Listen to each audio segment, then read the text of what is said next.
الحمد لله وكفى وسلام على عباده الذين اصطفى وصل وسلم وبارك على نبينا المصطفى وعلى آله وعلى أصحابه نجوم الهدى وقادة التقى.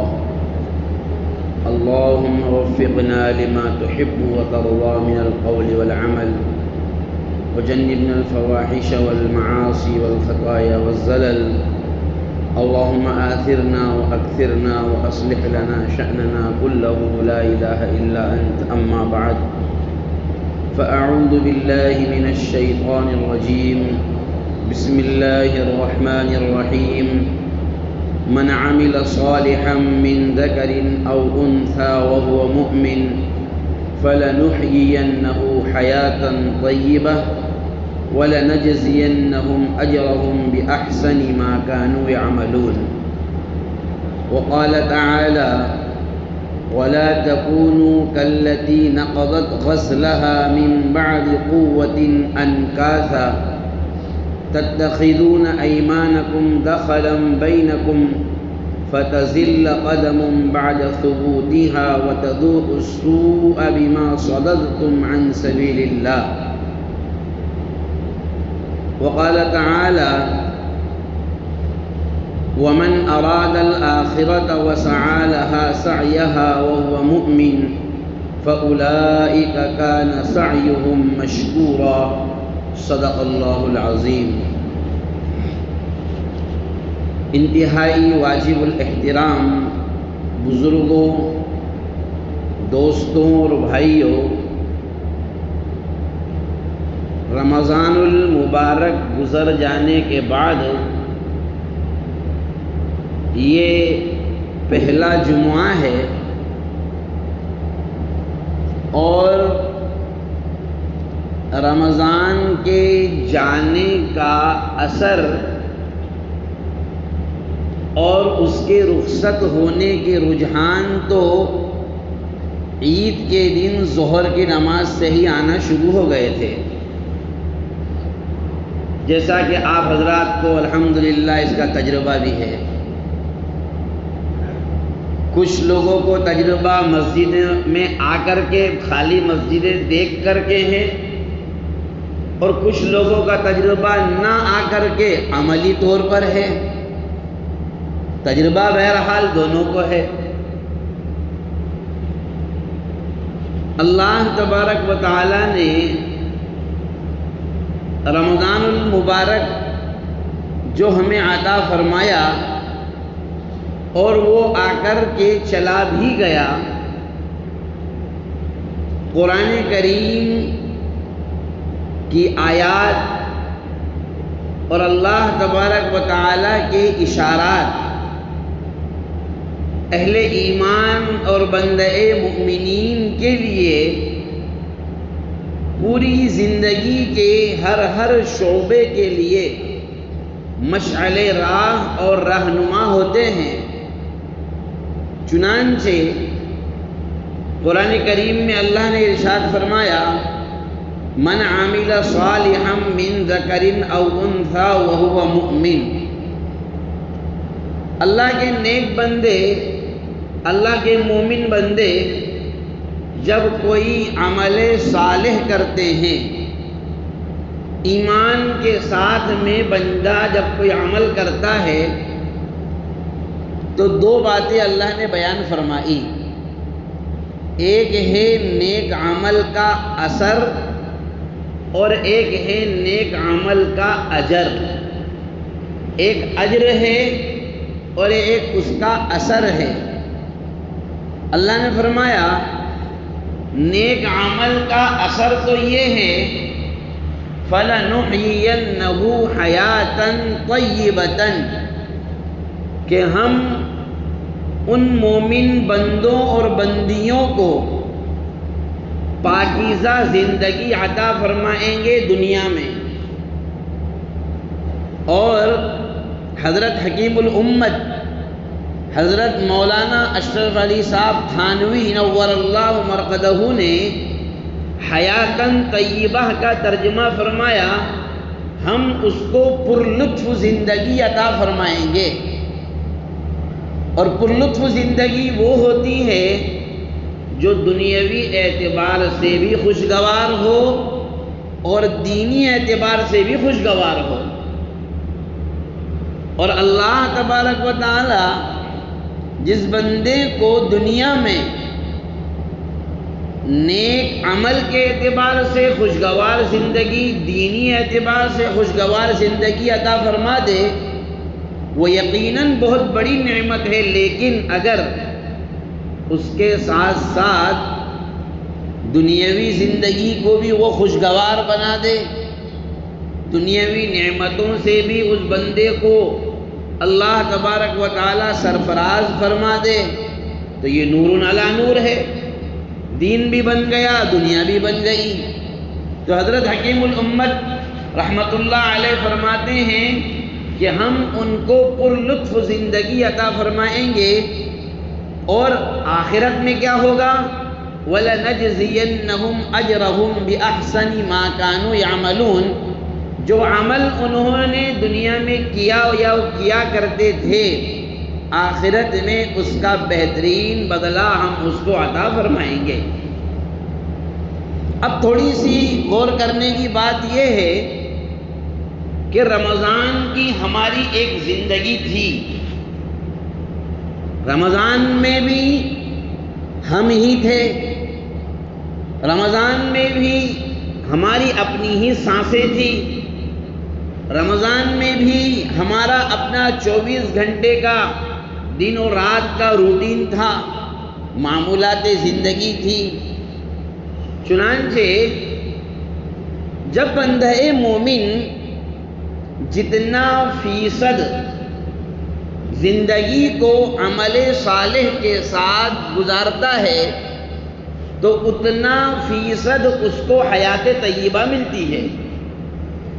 جو بندے رمضان میں ایسے تھے کہ جنہوں نے کوئی گناہ ہی نہیں کیے ہیں، رمضان کے بعد کی زندگی ان کی بغیر گناہوں کے چل رہی ہے، چلے گی نہیں، چلنا شروع ہو چکی ہے۔ اور کچھ بندے جنہوں نے رمضان میں بھی غلط ملت عمل کیے تو رمضان کے بعد ان کی زندگی میں بھی غلط ملت عمل ان کے شروع ہو چکے ہیں۔ اور جن بندوں نے رمضان المبارک میں نیکیاں ہی نہیں کی تو ظاہر سی بات ہے رمضان کے بعد تو نیکی کا تصور سے بھی باہر ہو سکتا ہے، اس لیے کہ رمضان میں ہمارے رجحانات کچھ اور تھے، ہمارے اعمال کچھ اور تھے، معمولات کچھ اور تھے، اور عملی زندگی کا طریقہ کار کچھ اور تھا۔ جبکہ رمضان میں دنیا کمانے کے سلسلے میں اکثر لوگ کم وقت دیتے تھے، نعمتیں کھانے کے سلسلے میں اضافہ ہوتا تھا، عبادات کے اعتبار سے اعمال بڑھا دیے گئے تھے۔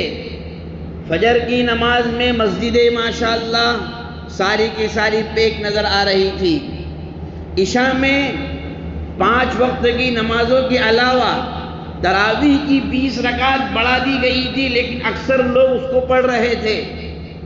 1 گھنٹہ، سوا گھنٹہ، پونا گھنٹہ جو بھی معمولات تھے، اکثر لوگ یا لوگوں کی ایک بڑی مقدار اور ایک بڑی تعداد تہجد کا اہتمام کر رہی تھی۔ رمضان جاتے ہی اگرچہ روزے ختم ہو گئے، روزوں کا حکم موقوف کر دیا گیا، تو ایک راحت تو یہ ملی، رمضان جاتے ہی تراویح کا سلسلہ موقوف ہو گیا، ختم ہو گیا۔ دوسری راحت یہ ملی کہ 1 گھنٹہ جو ایکسٹرا عبادت میں لگانا پڑ رہا تھا وہ تمہیں اب لگانا نہیں پڑ رہا ہے۔ تو قاعدے سے دیکھا جائے تو رمضان کے جانے کے بعد عبادات کے احکام میں تخفیف آتی ہے، اعمال میں تھوڑی سی کمی اللہ ہی کی طرف سے آئی ہے کہ روزے نہ رکھنا چاہو تو مت رکھو، اب فرض نہیں ہے تمہارے اوپر۔ تراویح تراویح کا تصور ہی نہیں ہے، لیکن 5 وقت کی نمازوں کا حکم جو رمضان میں بھی تھا، رمضان سے پہلے بھی تھا اور رمضان کے بعد بھی برقرار ہے، اس میں کمی واقع ہو گئی۔ تو سوال یہ ہے کہ ایسا کیوں ہوا کہ جو لوگ رمضان میں اتنے اللہ کی عبادت کرنے میں مشغول تھے اور اتنا شوق اور جذبے کے ساتھ مسجدوں کو آباد کرنے پر لگے ہوئے تھے، رمضان کے جاتے ہی وہ سارے کے سارے لوگ ایک دم سے کہاں غائب ہو گئے؟ آپ اگر یہ کہیں کہ سیلوں پر چلے گئے، کاروبار میں لگ گئے، اپنے کام دھندوں میں لگ گئے، تو بھائی کام دھندے کرنے والوں میں تو رمضان میں بھی کام دھندے کیے، اور رمضان میں کام دھندا کم کیا، کھانے پینے کا کام زیادہ کیا۔ دیکھ لیجئے ماشاءاللہ گوگاواں جامع مسجد ایک رمضان سے مسلسل 30 رمضان تک شان اسلام گوشت اور روٹیوں کے ساتھ لبریز اور بھرپور رہی، اور ماشاءاللہ لوگوں نے بڑے شوق و ذوق اور بڑے اطمینان کے ساتھ میں نعمت خداوندی سے فائدہ اٹھایا اور اللہ کی اس نعمت سے لطف اندوز ہوتے رہے۔ ذالک فضل اللہ، یہ اللہ کا انعام رہا، یہ اللہ کا احسان رہا ہمارے اوپر۔ لیکن رمضان جاتے ہی کیا وہ جو مومنی ایمان والوں کی شان مومنانہ تھی، کیا وہ ایک دم سے تبدیل ہو گئی؟ یا پھر یہ ہے کہ باؤنس ریچارج اور فری ریچارج، یا یہ کہہ لیجئے کہ آفر کا جو ریچارج 1 مہینے کے لیے کرایا تھا وہ ختم ہو گیا، تو اس کے ختم ہوتے ہی اسپیڈ بھی کم ہو گئی، اس کے ختم ہوتے ہی عبادت کا ذوق بھی کم ہو گیا۔ اللہ نے فرمایا تو جو بندہ مومن عمل صالح کرے گا، عمل صالح میں جتنا فیصد رہے گا، حیات طیبہ میں بھی اتنا فیصد ہی آئے گا، اور یہ دنیاوی زندگی میں نیک عمل کا اثر ہے کہ جب بندہ جیسی نیت کرتا ہے اللہ تبارک و تعالی اس کے ساتھ اثرات بھی ویسے ہی مرتب کرتے ہیں۔ کیا رمضان کے مہینے میں یہ صورتحال نہیں تھی کہ ایک بندہ جو گٹکا اور پاؤچ کھانے کا شوقین ہے، جس کو 1 گھنٹے 2 گھنٹے پانی نہ ملے، بعض لوگ شوگر کے مریض ہیں لیکن اس کے باوجود بھی پورے روزے رکھ رہے ہیں، کیا رمضان میں ان روزے داروں کو تنہائیاں نہیں ملی؟ کیا رمضان میں ان روزے داروں کو ایسے موقع نہیں ملے کہ وہ اکیلے میں 1 گلاس پانی پی لے، کون دیکھ رہا ہے؟ کیا رمضان میں ان کو ایسے موقع فراہم نہیں ہوئے کہ اگر اکیلے میں بیٹھ کر کے روزے کی حالت میں 1 روٹی کھا لی، کون دیکھنے والا ہے؟ 1 گلاس جوس پی لیا تنہائی میں جا کر، جنگل میں لے جا کر کے، کون دیکھنے والا ہے؟ بتاؤ کیا یہ صورتحال پیش نہیں آئی؟ لیکن انہوں نے نہیں پیا، انہوں نے نہیں کھایا، انہوں نے نہ جوس پیا نہ پانی پیا۔ کیوں؟ اس لیے کہ ایک چیز تھی جو ذہن و دماغ میں یہ کام کر رہی تھی کہ میں روزے دار ہوں، اور اگر میں نے یہ کام کیا تو اللہ ناراض ہو جائے گا اور میرا روزہ ختم ہو جائے گا اور میں گناہ کا ارتکاب کرنے والا ہو جاؤں گا اور میرے اللہ کی جانب سے میرے اوپر پکڑ آ جائے گی۔ بھئی یہی تو تصور تھا جو انسان کو تنہائی میں بھی گناہوں سے روک رہا تھا، جو اس کو اکیلے پن میں بھی اس پانی کی طرف جس کی خواہش اس کا دل بھی چاہتا ہے، حلق سوکھنے کے باوجود اس نے نہیں پیا۔ تو سوال یہ ہے، کیا وہ اللہ جو رمضان میں دیکھ رہا تھا، وہ اللہ رمضان کے بعد نعوذ باللہ ثم نعوذ باللہ اس نے دیکھنا بند کر دیا؟ جو اللہ رمضان میں کھلا رہا تھا، کیا رمضان کے بعد وہ کھلانے پر اس کی قدرت ختم ہو گئی؟ جو اللہ رمضان میں توفیق دے کر کے کھینچ کر کے لا رہا تھا، کیا رمضان کے بعد میں اس اللہ کی طاقت اور اس کی توفیق ختم ہو گئی؟ جو اللہ رمضان میں ہمیں تہجد بھی پڑھوا رہا تھا، تو کیا نعوذ باللہ وہ اللہ اتنا عاجز اور اتنا بے بس ہو گیا کہ غیر رمضان میں فجر بھی نہ پڑھوائے؟ جو اللہ عشاء کی نماز کے ساتھ ساتھ 20 رکعت تراویح پڑھوا رہا تھا، کیا غیر رمضان میں وہ اتنا کمزور ہو گیا کہ عشاء کی 17 رکعت بھی ہم سے نہ پڑھوا سکے؟ کیا اس کی قدرت اتنی کمزور پڑ گئی؟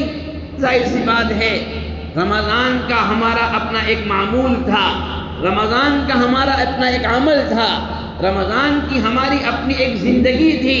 وہ زندگی صرف اور صرف ایک مہینے کے لیے گزارنے کے اعتبار سے نہیں ہوتی ہے، بلکہ سوال یہ ہے رمضان میں ہم نے مشق کی، مسجد میں آنے کی، رمضان کے بعد وہ مشق کیوں ختم ہو گئی؟ رمضان میں مشق کی، دعاؤں کے اہتمام کرنے کی، رمضان کے بعد وہ مشق، وہ ایکسرسائز اور وہ پریکٹس کیوں چھوٹ گئی؟ رمضان میں ہم نے مشق کی، مواخات کی، محبت کی، بھائی چارگی کی، رمضان کے بعد میں وہ سارا کے سارا معاملہ ایک دم سے کیوں ختم ہو گیا؟ اسی لیے اللہ تبارک و تعالیٰ نے فرمایا فَلَنُحْيِيَنَّهُ حَيَاةً طَيِّبَةً، کب ہے دنیاوی زندگی میں ہم اس کو حیات طیبہ کب دیں گے؟ جب عمل صالح خالص اللہ کو رضا کرنے کے لیے، راضی کرنے کے لیے، اور نیت کا ریچارج جتنا کیا جائے گا اتنا جس اعتبار سے کیا جائے گا اس اعتبار سے اللہ تبارک و تعالیٰ کی طرف سے تاثیر ہوگی۔ اسی لیے ایک مثال قرآن کریم میں اللہ تبارک و تعالیٰ نے دی، اور قرآن کریم گویا کہ جب بھی کلام کرتا ہے تو ایسا محسوس ہوتا ہے کہ وہ دور حاضر کے لوگوں کے دلوں کے اعتبار سے ہی کلام کر رہا ہے۔ یعنی اللہ نے فرمایا وَلَا تَكُونُوا كَالَّتِي نَقَضَتْ غَزْلَهَا، اے ایمان والو تم اس بوڑھی عورت کی طرح، اس عورت کی طرح نہ ہو جاؤ جس نے اپنے سوت کو بعد اس کے کہ اس نے کاٹ لیا، چرخہ چلایا، چرخہ چلانے کے بعد روئی سے، کپاس سے اس نے دھاگا بنایا، اور دھاگا جب بن کر کے تیار ہو گیا تو اس کے چھوٹے چھوٹے اس نے دوبارہ کیا کر دیے؟ ٹکڑے کر دیے۔ اللہ نے فرمایا تم اور بنایا بھی کیسے؟ من بعد قوت، بڑی قوت کے ساتھ اس نے بنایا، یعنی محنت کر کے، مشقت کر کے اس نے بنایا۔ تو فرمایا اس کی طرح نہ ہو جاؤ کہ مشقت سے اس نے اپنے سوت کو کاٹا اور اس کے بعد ٹکڑے ٹکڑے کر دیا۔ مفسرین کرام نے لکھا ہے کہ ایک عورت، اور احادیث میں بھی اس کا تذکرہ ملتا ہے، مکہ مکرمہ میں ایک بوڑھی عورت تھی جس کا دماغ تھوڑا سا کمزور تھا، پاگل تھی، یا دماغی توازن اس کا خراب تھا، تو وہ اپنا چرخہ چلا کر اور روئی اور کپاس سے سوت بناتی، اور بنانے کے بعد اس کو ٹکڑے ٹکڑے کر دیتی، واپس توڑ دیتی۔ ظاہر سی بات ہے جو محنت اس نے کی تھی وہ محنت گھنٹوں میں کی ہوئی محنت منٹوں میں ضائع ہو جاتی۔ مشرکین میں سے کچھ لوگ، کچھ قبائل ایسے تھے کہ جو معاہدات کرتے تھے، ایک دوسرے کے ساتھ میں معاہدے کرتے، اور جب دیکھا کہ دوسری پارٹی زیادہ مضبوط نظر آ رہی تو پہلی پارٹی کا معاہدہ توڑ کر کے ان کی گود میں جا کر کے بیٹھ جاتے۔ اللہ تبارک و تعالیٰ نے اس عورت کی مثال، جس کے حدیث میں جس کا نام، دو نام آئے ہیں، ایک خرقہ اور ایک ریقہ، یہ دو نام اس عورت کے ذکر کیے جاتے ہیں۔ تو اللہ تبارک و تعالیٰ نے اہل ایمان کو اس عورت کی مثال دے کر کے یہ سمجھایا، یعنی رمضان کے مہینے میں گویا کہ یہ ہوا کہ اے ایمان والو، رمضان سے پہلے تم بڑے گنہگار تھے، تم نے رمضان میں روزے رکھ رکھ کر کے اللہ سے دعائیں کر کر کے، مسجدوں میں آ کر نمازیں پڑھ پڑھ کے، تراویح کا اہتمام کر کر کے، تہجد کا اہتمام کر کے، بڑی محنت کے ساتھ، بڑی مشقتوں کے ساتھ، بڑے مجاہدوں کے ساتھ، حتیٰ کہ تم نے تو، بعض لوگوں نے تو پورے مہینے کام کاج ہی نہیں کیا، بعض لوگوں نے دکان کا وقت 11 بجے سے 5 بجے تک کر دیا، بعض لوگوں نے 12 بجے سے 6 بجے تک کیا، بعض لوگ صرف دن بھر میں 2 گھنٹے دکان کھولتے تھے، روزے کا وقت ہوا بند کر دیا کرتے تھے۔ کیوں؟ اس لیے کہ روزے کا مسئلہ ہے، افطار کا مسئلہ ہے، تراویح کا مسئلہ ہے۔ تو اے ایمان والو، تم نے بڑی محنت اور مشقت اور مجاہدہ کر کے، اور 1 دن نہیں، 2 دن نہیں، پورے مہینے تم نے یہ کام کیا، اور اب اس کام کرنے کے بعد میں تم خراب تھے، اللہ نے اس مہینے کی برکت سے، تم سے مراد ہم سب کہ سب گنہگار تھے، اس مہینے کی برکت سے اللہ نے تم کو نیک بنا دیا، تم سب کے سب اللہ کے نافرمانی میں شامل تھے، تم نے روزے رکھ کر، عیدگاہ پر نماز پڑھ کے اللہ سے یہ اعلان کروا لیا، فرشتوں سے یہ اعلان کروا لیا کہ تم سب کے سب گناہ کو بخش دیے گئے۔ اب سوال یہ ہے کہ جب تم نے اتنی محنت اور مشقت سے یہاں تک تم پہنچے ہو، تو کیا ہم اس بوڑھی عورت کی طرح ہو گئے جس کا دماغی توازن خراب تھا کہ اس نے اپنے بنے بنائے ہوئے سود کو ذرا سی دیر میں ٹکڑے ٹکڑے کر دیا؟ تو اس کا مطلب یہ ہے، کیا ہم بھی پاگل ہیں؟ کیا ہمارا دماغی توازن بھی خراب ہے؟ کیا ہم بھی مجنون ہیں؟ کیا ہم بھی دیوانے ہیں؟ اس لیے کہ وہ عورت، مکہ کی وہ عورت جو سود کاٹنے کے بعد توڑ دیتی تھی، اس کی وجہ تھی اس کے دماغ کا کمزور ہونا، اس کی وجہ تھی اس کے دماغ کے توازن کا خراب ہونا۔ تو کیا سوال یہ ہے، ہمارا دماغی توازن بھی خراب ہے کہ اتنی محنت سے ہم نے رمضان کے مہینے میں ایک سرمایہ، اللہ کی عبادتوں کا بہت بڑا ذخیرہ ہم نے جمع کیا، قرآن کی تلاوت ہم نے کی، اپنی زبان کو اللہ کے کلام سے لبریز کیا، اس کی چاشنی اور اس کے کلام کی حلاوت زبان تلاوت کر کے زبان سے محسوس کی، تراویح میں سن کر کانوں سے محسوس کی، اور دل میں بٹھا کر کے ایک عجیب سی ٹھنڈک محسوس کی۔ تو گویا کہ اللہ رب ذوالجلال والعزت کا ہم سب سے یہ سوال ہے، اے مسلمانوں، کیا تم پاگل ہو گئے ہو؟ کیا تمہارے دماغ خراب ہو گئے ہیں؟ کیا تمہارے دماغ کے اسکرو ڈھیلے ہو گئے ہیں؟ کیونکہ وہ جو بوڑھی عورت جس کی مثال اللہ نے بیان کی، اس کا دماغی توازن کمزور تھا، اس وجہ سے اس نے اپنی محنت کو ضائع کر دیا۔ تم کو اللہ تبارک و تعالی نے اتنی نورانیت عطا فرمائی، عید کی نماز ہوتے ہی تم نے سب کو ضائع کر دیا، تم نے سب کو ختم کر دیا۔ کیسے ختم کیا؟ اس لیے کہ جب بندہ مومن کوئی گناہ کا عمل کرتا ہے، تو جب گناہ آنا شروع ہوتے ہیں تو نیکیاں کمزور پڑنا شروع ہوتی ہیں، پریشر اور دباؤ جب گناہوں کا زیادہ آنے لگتا ہے تو عمل صالح چھوٹنے لگتا ہے، پہلے کمزوری آنا شروع ہوتی ہے، پھر دھیرے دھیرے کر کے وہ چھوٹ جاتا ہے، اور صورتحال یہ ہوتی ہے کہ جو رمضان سے پہلے کے حالات تھے، رمضان کے بعد بھی وہی حالات بن جاتے ہیں۔ اور ایسا کیوں ہوتا ہے؟ نبی اکرم صلی اللہ علیہ وسلم نے کیا ارشاد فرمایا؟ انا عند عبدی ظنی بی، اللہ تبارک و تعالیٰ فرماتا ہے میں اپنے بندے کے ساتھ جیسا وہ گمان کرتا ہے ویسا میں اس کے ساتھ معاملہ کرتا ہوں۔ یعنی گویا کہ اللہ کے بارے میں ہمارا گمان یہ تھا، اے اللہ رمضان میں ہم تیری عبادت کریں گے، تو ہماری روزی روٹی کے مسائل حل کر دے، رمضان میں دکانیں کم کھولیں گے لیکن تو روزی برابر دے۔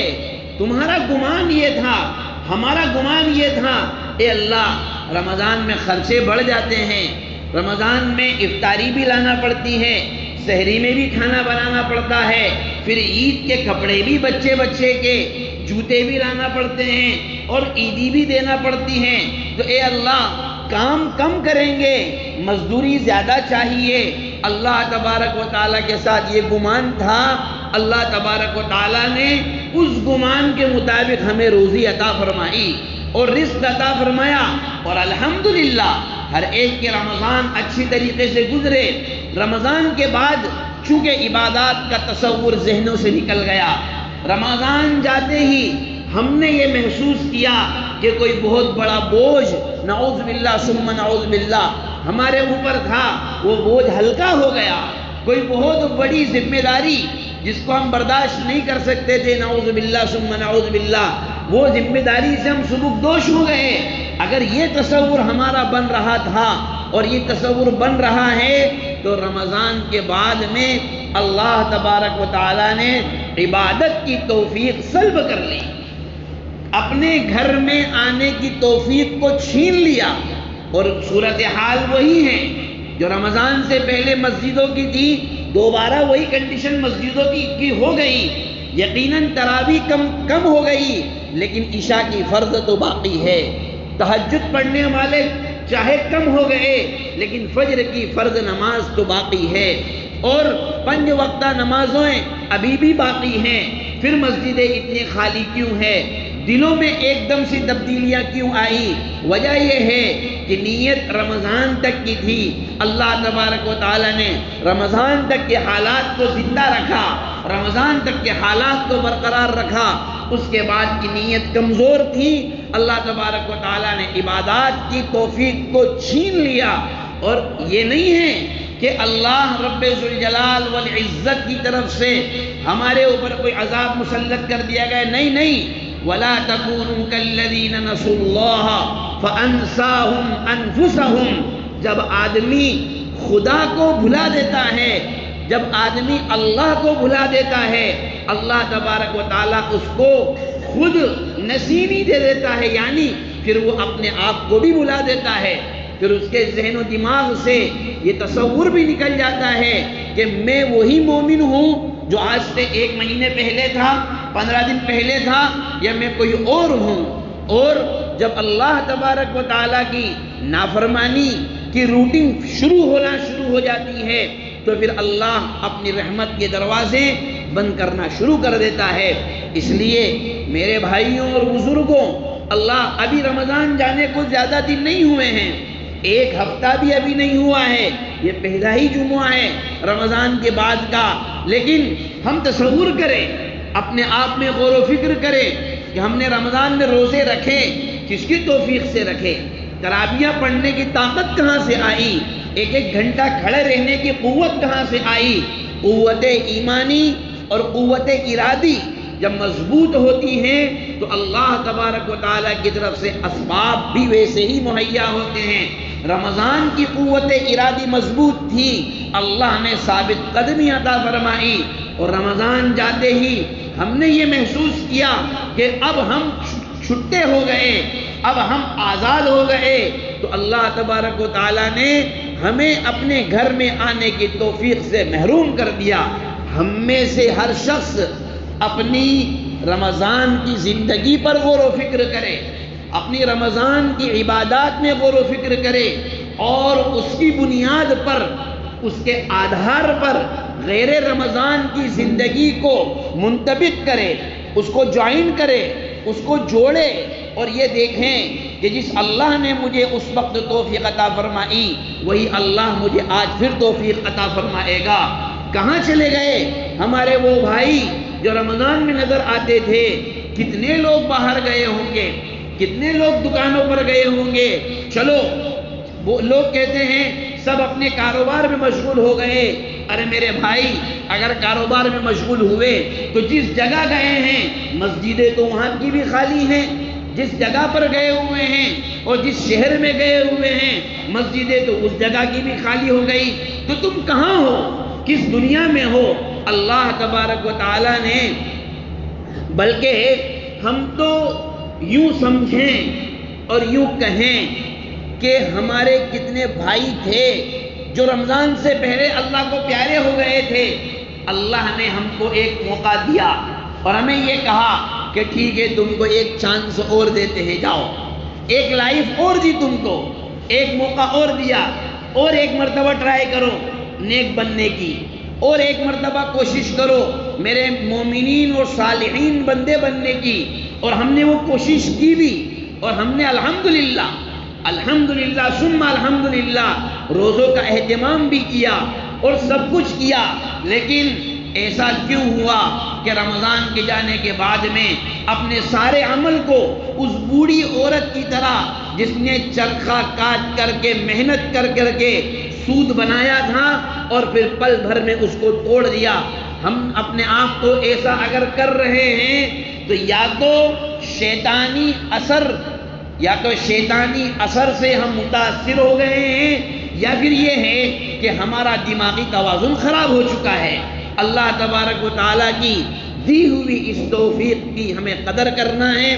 رمضان کے بعد کی زندگی کو بھی میں آپ سے یہ نہیں کہتا کہ رمضان میں جیسا 12 گھنٹے مسجدوں میں رہتے تھے ابھی بھی 12 گھنٹے مسجدوں میں ہی رہو، نہیں، رمضان میں بھی اتنا ضروری نہیں تھا کہ آپ مسجدوں میں ہی رہیں، آپ کے کاروبار رمضان میں بھی تھے اور آپ کر سکتے تھے اپنے کاروبار، لیکن آخر کیا وجہ ہے کہ ہم اس مہینے کو برکتوں والا دیکھ کر کے کہیں ایسا تو نہیں، کہیں ہمارے دماغ میں یہ تو نہیں چل رہا ہے، اللہ کبھی نہ کرے ایسا ہو، اللہ ہم سب کی حفاظت فرمائے۔ وہ ایک صاحب حج کرنے کے لیے گئے، اب حج کر کے جب واپس آئے تو انہوں نے نمازیں پڑھنا بند کر دی۔ نمازیں پڑھنا کیا کر دی؟ حج کے بعد نمازیں بند۔ ان سے کسی نے کہا کہ صاحب اب تو حاجی صاحب ہو گئے ہو، اب تو تمہیں ایک وقت کی نماز بلکہ تہجد بھی پڑھنا چاہیے۔ کہنے لگے رہے بہت پڑھ لی مکہ میں، اور ایک کا ثواب 1 لاکھ کے برابر ہے، اب تو اپنی نکل رہی ہے۔ کیا کہنے لگے؟ اتنا ثواب ہو گیا، اب تو اپنی نکل رہی ہے اللہ کی طرف، نہیں بھی پڑھیں گے تو چلے گا۔ تو کہیں ہمارے دماغ میں یہ تو نہیں چل رہا ہے کہ رمضان میں ایک عبادت کا ثواب 70 ثوابوں کے برابر، ایک فرض کا ثواب 70 فرض کے برابر تھا، تو اتنا ثواب ہم نے لے لیا ہے، اب سال بھر کچھ کرنے کی ضرورت نہیں۔ تو یہ دماغ میں تو کہیں نہیں، اللہ کرے کبھی نہ ہو ایسا، اور امید بھی یہی ہے کہ انشاءاللہ آپ حضرات کے دماغ میں نہیں چل رہا ہے، لیکن جب نہیں چل رہا ہے تو صورتحال ایک دم سے کیوں پلٹ گئی؟ ایک دم سے وہی 5-6 نمازی کیوں ہو گئے؟ ایک صف 1.5 صف کیوں ہو گئی؟ معلوم ہوا کہ نیت جتنی تھی، انما الاعمال بالنیہ، بندے کا عمل اس کی نیت پر موقوف ہوتا ہے۔ اس کی نیت رمضان میں کام کرنے کی تھی، اللہ نے توفیق عطا فرمائی، اب اس نیت کو کنٹینیو اور مسلسل کرنا ہے کہ اے اللہ آپ نے توفیق عطا فرمائی تو ہم نے روزے رکھے، آپ نے توفیق عطا فرمائی تو ہماری عبادت ہوئی، جو کچھ بھی ہمیں ملا ہے آپ کی توفیق سے ملا ہے، آپ ہماری اس توفیق کو برقرار رکھیے، اس کو زندہ رکھیے، اس کو سلامت رکھیے، اور پوری زندگی عمل صالح کے ساتھ گزارنے کی توفیق عطا فرما دے، تاکہ دنیاوی زندگی بھی پرلطف ہوں، اور وَلَنَجْزِيَنَّهُمْ أَجْرَهُمْ بِأَحْسَنِ مَا كَانُوا يَعْمَلُونَ، آخرت میں ہم آپ کے فضل و کرم سے اس عمل کے نتیجے میں بہترین بدلے کے مستحق بننے والے ہو جائیں۔ اللہ تبارک و تعالی ہم سب کو کہنے سننے سے زیادہ عمل کی توفیق عطا فرمائیں، اور اللہ ہم سب کی اصلاح فرمائیں، ہماری زندگیوں کا توازن اللہ تبارک و تعالی برقرار رکھیں، اور اللہ رمضان کی طرح ہمیں پھر مسجدوں کو آباد کرنے کی توفیق عطا فرمائیں، اور نمازوں کا اہتمام، عبادتوں کا اہتمام، امانت داری اور دیانت داری کا اہتمام، اور جو رمضان میں جس طریقے سے ایک ذہنی طور پر ہم عبادت کرنے والے بندے تھے، اللہ پوری زندگی وہی ذہنیت ہم کو عطا فرمائے۔ یہ بات بھی طے ہے کہ اگر پوری زندگی وہی ذہنیت چلی تو جس اللہ نے رمضان میں کم محنت کر کے زیادہ کھلایا ہے، وہ اللہ 12 مہینے کم محنت اور کم مشقت سے زیادہ کھلانے پر ہمیشہ قادر ہے۔ اللہ ہم سب کو کہنے سننے سے زیادہ عمل کی توفیق عطا فرمائے۔